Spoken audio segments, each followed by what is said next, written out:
মাহি ম্যাজিকেও হলো না শেষরক্ষা, পন্থের দুরন্ত ব্যাটিংয়ে চেন্নাই জয় দিল্লির।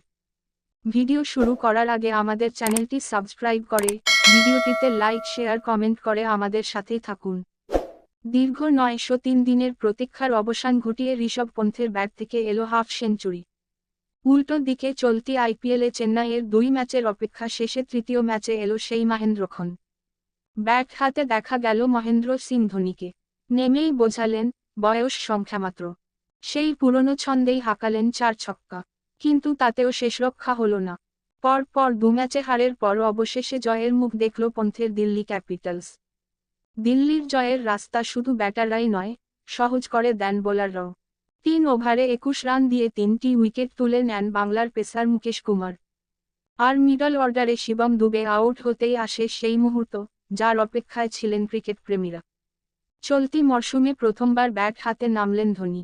কে বলবে তিনি ৪২ বয়সের বিন্দুমাত্র ছাপ তার খেলায় পড়েনি। তাই তো ৪টে বাউন্ডারি আর ৩টে ওভার বাউন্ডারি হাঁকিয়ে ১৬ বলে ৩৭ রানের ইনিংস উপহার দিতে পারলেন দর্শকদের।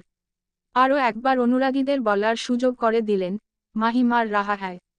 তার আগে উইকেটের পিছনে দাঁড়িয়েই অবশ্য একটি রেকর্ড গড়ে ফেলেছিলেন তিনি। প্রথম উইকেটকিপার হিসেবে টি-২০তে ৩০০টি আউট করার নজির গড়েন ক্যাপ্টেন কুল। ম্যাচের ফল তাই যাই হোক না কেন, ২ উইকেটকিপারের চেনা ছন্দই এদিন ক্রিকেটের সব লাইমলাইট কেড়ে নিল। বড় রান তুলতে ব্যর্থ হায়দ্রাবাদ, ঘরের মাঠে জয়ের সরণিতে গিলের গুজরাট। একাই ৩ উইকেট তুলে নেন মোহিত শর্মা। আগের ম্যাচে রানের পাহাড় গড়ে ইতিহাস তৈরি করেছিল সানরাইজার্স হায়দ্রাবাদ। কিন্তু গুজরাট টাইটান্সের বিরুদ্ধে ১৬২ রানেই থেমে গেল ইনিংস। ব্যাট করতে নেমে সহজেই সেই রান তুলে নেয় শুভমান গিলের দল।